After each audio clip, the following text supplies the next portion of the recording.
Chers amis, chers fidèles, bonjour. L'évangile que nous avons ce matin conclut l'entretien entre Jésus et Nicodème. Et je dirais, nous permet d'atteindre certains points de révélation importants.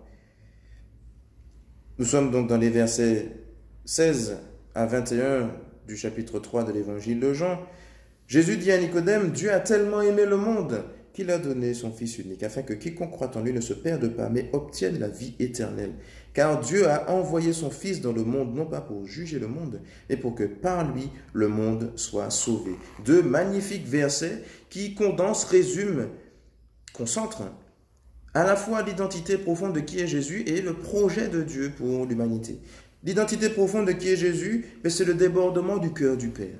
C'est cet amour qui est vraiment débordant, qui se manifeste à nous. Quand je vois Jésus, je vois tout l'amour du cœur du Père pour moi, pour tous les hommes. Qui ne se base pas, du coup, cet amour sur mes qualités, ce que je fais de bien, mes mérites, ou ne se base pas non plus sur ma médiocrité pour ne pas m'être donné. Non, c'est un amour qui est gratuit, c'est un amour qui est donné, un amour qui est proposé. Et alors cet amour permet à l'humanité d'être sauvée et non pas jugée. Parce que le propre de l'amour est de sauver. Et donc on a, quand on voit Jésus, à la fois la révélation de son amour et la révélation de son projet pour l'humanité. Et donc, Dieu nous dit, quelque part, en nous présentant Jésus, voilà ce que je veux pour vous, croyez en lui, afin de pouvoir obtenir, de naître d'en haut, afin de pouvoir voir le royaume de Dieu, afin de pouvoir naître de l'eau et de l'Esprit Saint, notamment par le baptême, en accueillant Jésus par la foi, accéder à la vie éternelle, sortir des ténèbres et venir à la lumière, être sauvé et non pas condamné. Voilà ce que Jésus nous dit de la part du Père. Quiconque croit et reçoit le Fils de l'homme possède la vie éternelle. Autant de belles choses qui sont proposées à celui qui accueille Jésus dans son cœur. Mais alors, à la fois la bonne nouvelle et le drame, c'est cela résumé avec ces mots de saint Augustin. Dieu nous a créés sans nous, mais il ne peut pas nous sauver sans nous. C'est à la fois une bonne nouvelle et un drame. Bonne nouvelle quand c'est bien reçu, quand l'homme contribue à son salut, quand l'homme accueille Dieu, Jésus, révélation du Père, par la foi.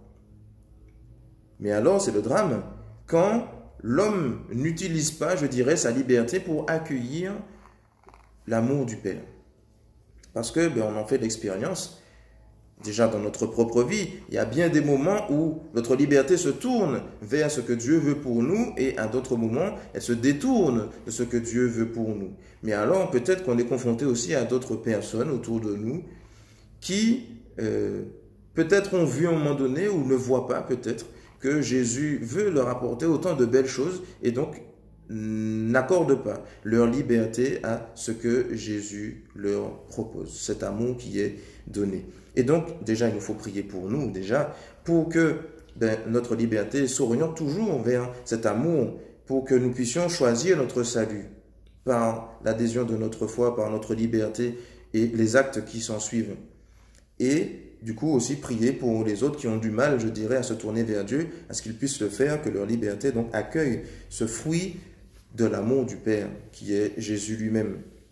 Donc que le Seigneur nous aide en ce sens, que nous puissions vraiment accueillir celui qui est donné par le Père, que nous puissions croire afin d'être sauvés et que nous puissions de plus en plus nous détourner de ce qui pourrait nous juger parce que nous n'avons pas cru suffisamment et adhéré suffisamment à cet amour donné par Dieu. Bonne méditation à nous et bonne journée.